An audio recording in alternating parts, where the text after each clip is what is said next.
and when we talk about human error, I do think that it's important to like set aside what is the uh, ignorance of the human versus the incompetence maybe of the human, right? So we have human errors where they're more perhaps skill set based, right? Where the human being either knows that what they're doing is wrong, but they're making an active choice not, to do the wrong thing, or they're having, some type of lapse in judgment. Yeah, I think that covers some of it, but there's even another layer that you got to add to that, and that's culture.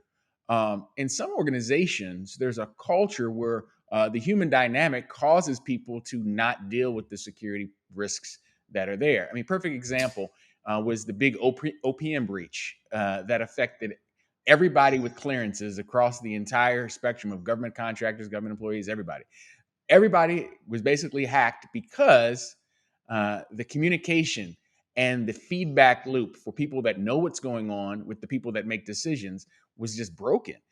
It was a "don't tell me bad news" scenario. You can call it a Putin effect.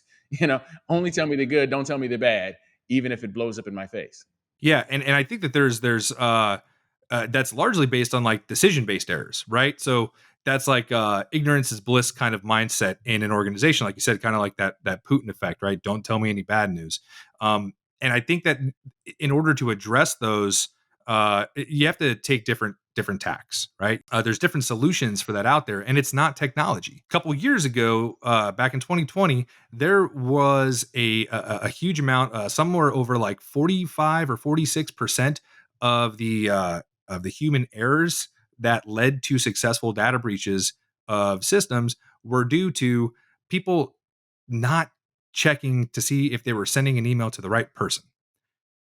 Just a misspelling of someone's name, or copy and pasting the wrong email address, sending sensitive data off to who knows. What that causes is a complete breakdown of any security that you had in place, whether it be technological or process driven.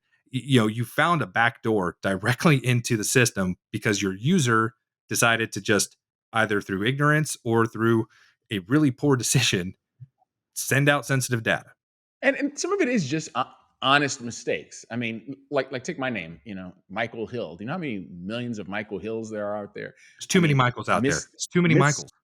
yeah, it just picking the wrong one, out of an address book, and you send the email to the wrong person in a large organization. That could have some huge effects. Massive. And there's other, and knowing that, you have bad actors that are going to try to exploit that in every organization. Knowing that human beings tend to, make those mistakes, that organizations make those mistakes, you have things like phishing that become extremely prevalent. When we talk about users and how we maybe mitigate the risk of users, sending off that email in the blind, or answering or clicking on a phishing link, I think that awareness is part of the solution, but it's not all of it.